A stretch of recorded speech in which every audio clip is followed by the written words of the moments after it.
일반적으로 이제 코 수술 후에 뭐 재수술, 부작용 항상 듣는 질문인데요. 코 수술은 무조건 재수술을 해야 한다. 뭐 몇 년에 한 번씩 뭐 실리콘을 바꿔줘야 하지 않느냐 이런 질문을 그래도 의외로 종종 듣게 됩니다.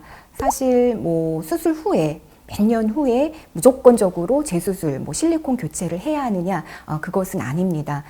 사실 그거는 아니고, 코 수술 후에 올 수 있는 뭐 염증이라든지 부작용이라든지 이런 것의 원인을 우선 따져봐야 하는데, 우선 우리가 많이 알고 있는 콧대 보형물인 실리콘과 같은 이물질이 들어가는 경우와 그렇지 않은 경우를 나눠서 생각해 볼 수 있습니다.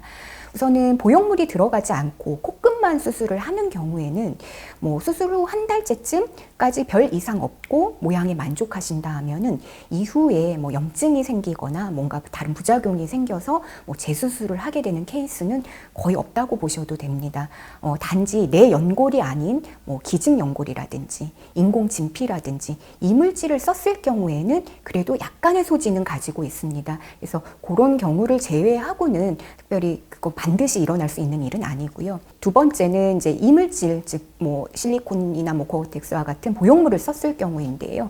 이런 그 보형물을 썼을 경우에는 내 거가 아닌 이물질을 갖고 가는 거기 때문에 염증이 이제 뭐 100% 안 생긴다라는 장담은 못 드립니다. 물론 그렇긴 하지만은 이런 이물질에 대한 반응은 사실 건강할 때는 별 문제 없이 지나갈 수 있는 문제입니다.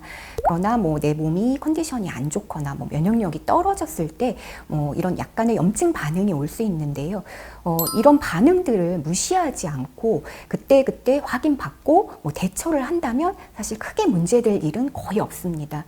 대부분 이런 반응들을 조금 무시하고 이제 그러다가 반복이 되고 뭔가 문제가 심각해졌을 경우에 그렇게 뒤늦게 왔을 경우에는 뭐 당연히 이제 보형물을 당장 제거하는 수밖에 없고 그때까지 생긴 뭐 변화들 예전에 뭐 구축 이런 말들을 많이 썼습니다.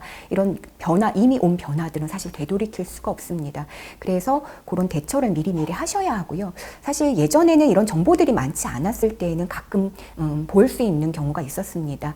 구축의 경우에는. 근데 이제 최근 몇 년 동안은 저도 사실 이런 케이스를 거의 보지를 못했는데요.